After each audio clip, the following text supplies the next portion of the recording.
Ozempic, Wegovy, Mounjaro. We need to talk about weight loss drugs. Approximately 12% of Americans have tried a weight loss drug before. Yet up to 85% of people have stopped using the drugs within 2 years, and an even higher proportion of people gain all the weight back. So what is really going on here? First, let's talk about how GLP-1 drugs work. Drugs like Ozempic mimic a natural gut hormone called GLP-1, which stands for glucagon-like peptide 1. Now, I am not a doctor and I'm not here to give you all of the medical terminology here, but it is important to understand the basics of what's going on when we take something like Ozempic.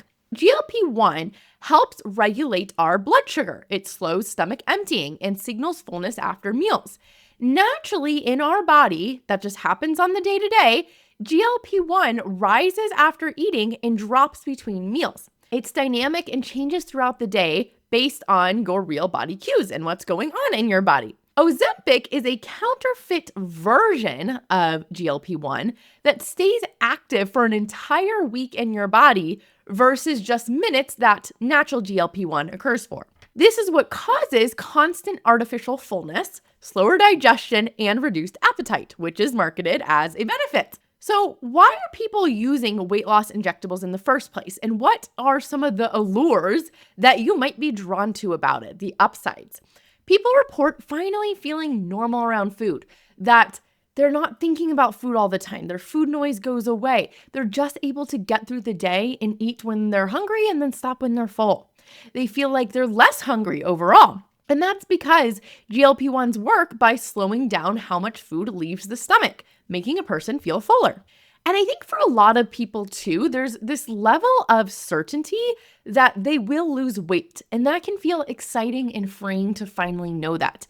You start to think that maybe if I just get this weight off, then I could just be done with this all. I'll just do a GLP-1 for a little bit, the weight will come off, and then I will stop it. But our bodies are not that simple. And what's happening is a lot of people are ending up in the same position that they were in after they stopped the drug and after wasting thousands of dollars, after getting all of the negative health consequences coming with it, because most people have to stop eventually. So why is it that everyone seems to be starting but then stopping weight loss drugs? There are a few biological consequences that are happening when we do this. When we have our GLP-1 levels constantly elevated all the time, this is not natural, of course. So it's going to disrupt your natural digestive rhythms. Food starts to stay in your stomach for much longer, which leads to nausea, vomiting, constipation, and in some cases, what's known as stomach paralysis. I asked in my free Facebook group, and if you're not in that support group, go get in there in the show notes. But I asked people about their experiences with GLP-1s and what people had tried. And I had one woman in particular who responded that she's been hospitalized all 3 times she's tried it with inflamed intestines causing horrible pain and elevated pancreas numbers. And she tried different versions of it. Of course, she didn't just keep taking the same one. And she said, I'm officially done with it. I'm not trying it anymore. You might think, well, that wouldn't happen to me. I wouldn't have these digestive problems. But you probably will, because it is not normal for food to sit in our belly for that long. I remember hearing one story too of a woman who had a lot of stomach pain. And when the doctors look in, she had had a meal in there that she ate 3 days ago. 3 days ago, because the stomach was not emptying out fast enough. And this can cause a lot of problems. The body also starts to sense that something is wrong. Something is not working the way it's supposed to. And it will compensate for that by reducing your GLP-1 sensitivity. So over time, tolerance can develop, where the same dose stops working and you need to have even more than before. Or when you start to go off of GLP-1s and you have this reduced sensitivity to it, your appetite returns even higher and your hunger rebounds stronger than it ever was before. GLP-1 drugs can affect the part of your brain that are linked to emotion and reward, which oftentimes leaves people feeling flat emotionally, foggy, disconnected. A lot of people report losing their zest for life because that same chemical that dulls food pleasure also blunts overall pleasure and motivation. And another big reason I see people stopping is because It's costly. If you are doing a GLP-1 and you want to maintain your results, and we'll talk about what the research says about that in a second, that is a cost that you are going to have to pay forever. You are at the mercy of a company, a billion-dollar business who will, you bet for sure,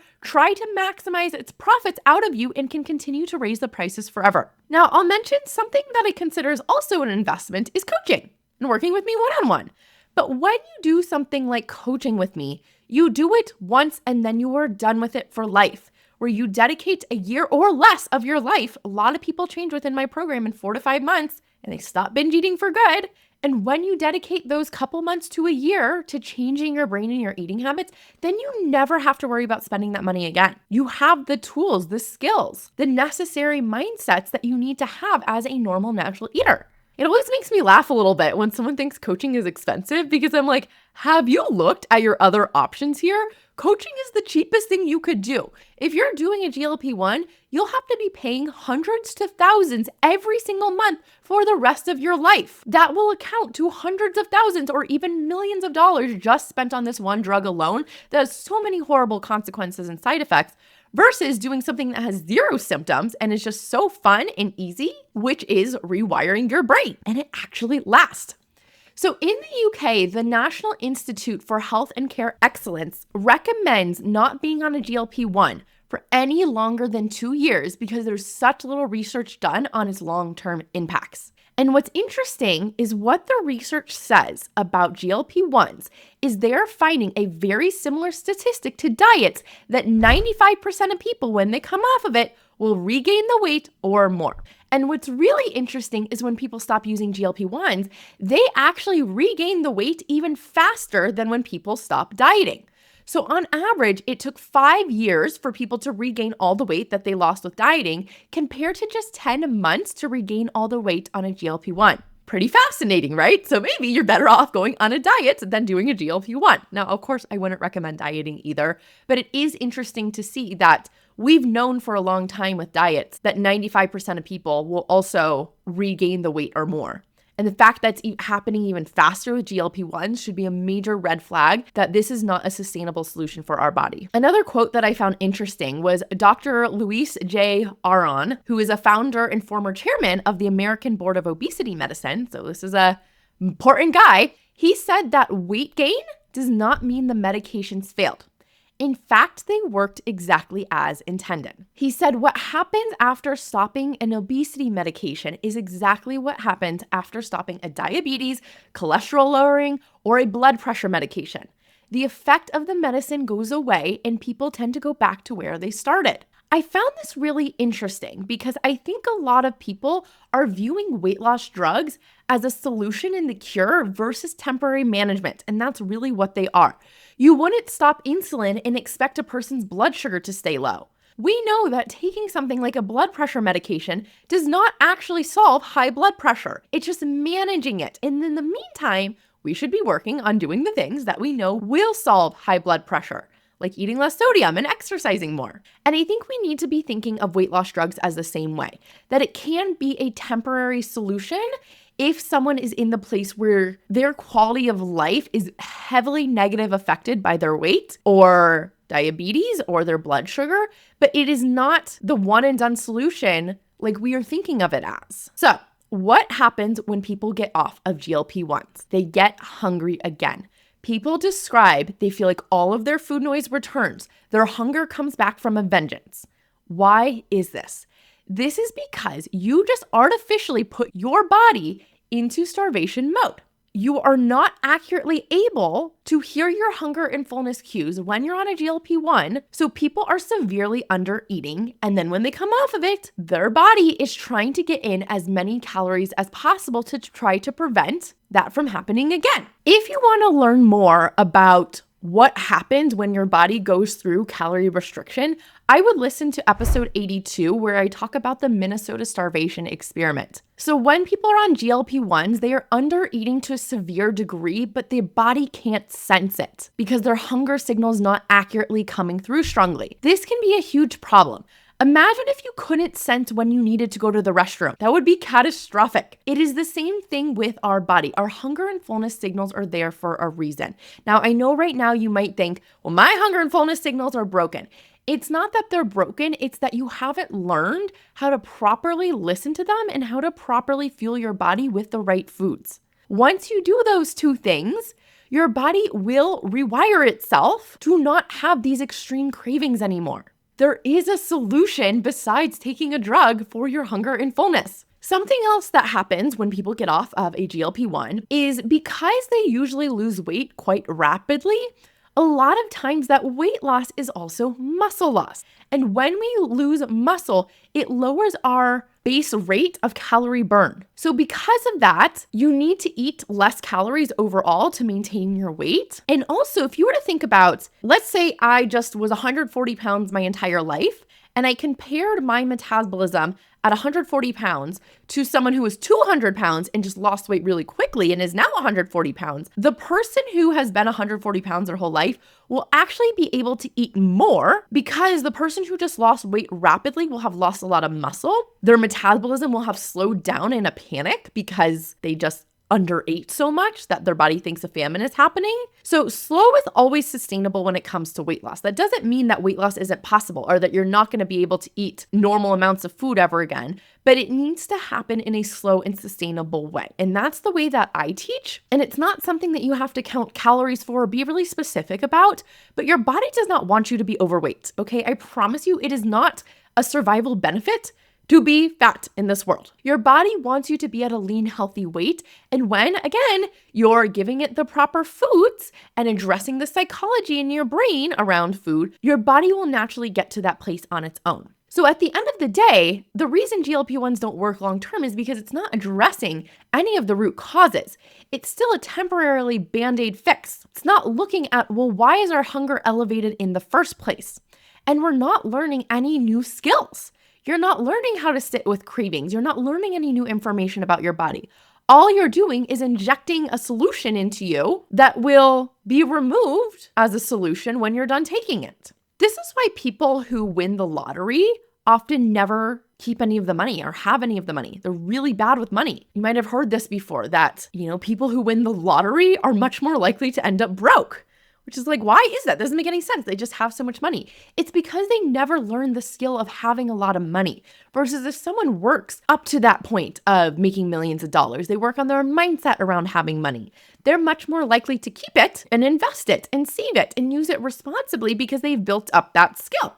It's the same thing around food. We need to build up this skill of being a natural eater in order to maintain that for life. Otherwise, we're just going to get the result and then it's all going to go away. Your body is smart. If food is not draining out of your stomach properly, there will be long-term consequences. So unless you plan on staying on a GLP-1 forever and ever, which could be for the next 50, 60, 70 years of your life, which I'm sure you don't want to do, I wouldn't want to do that, we need to look at a different solution. I think the fact that these drugs have been so normalized in our society shows our desperation around it. And I've been there too. I know what it's like to be gaining weight rapidly. I gained almost 30 pounds in a year, to feel like your day is consumed around food and your ever-waking thought. But it's not the only solution. I know that it can be confusing. There's so many different people out there talking about so many different things. And this is why I do what I do. It's because I want to give you the solution that worked for me and hundreds of other people that I have coached. Now, I do work with people who are also on a GLP-1. And when I was doing research for this episode, I had my past client, Lauren, reach out, she has her story in episode 64 that you can listen to how she stopped binge eating. But she took Wegovy while she was also doing the Confident Eater program. And she's still continuing on it, has been doing it for a little over a year. But she said that when she started coaching with me, the two together were very helpful. She's lost about 50 pounds and she's doing it slowly in a way that's sustainable because she's working harder on healing her binge eating recovery than on losing weight. She actually wants to feel good around food and in her life than just have a number on the scale. But the two combined really helped her to get her mind in the right place. So if you are still in the mindset that, you know what, I think doing a GLP-1 is a medical necessity for me at this point, there is no shame in that. But I want you to do something with it. Every single medical expert and doctor I've seen talking about this and that I've seen recommend GLP-1s also always recommends addressing your mindset and psychology too. And that's what we do together in coaching in my Confident Eater program. The only thing we know for sure that will be permanent is to change your brain. Anything else that only changes your actions and doesn't work on your mindset will not last. I promise you, because I have tried all of the actions. And if there's anything I want you to take away from today's episode, is that there isn't one magical solution. It's really nice to fantasize about that and think about it, but there is an easy solution, and that is coaching and changing your brain.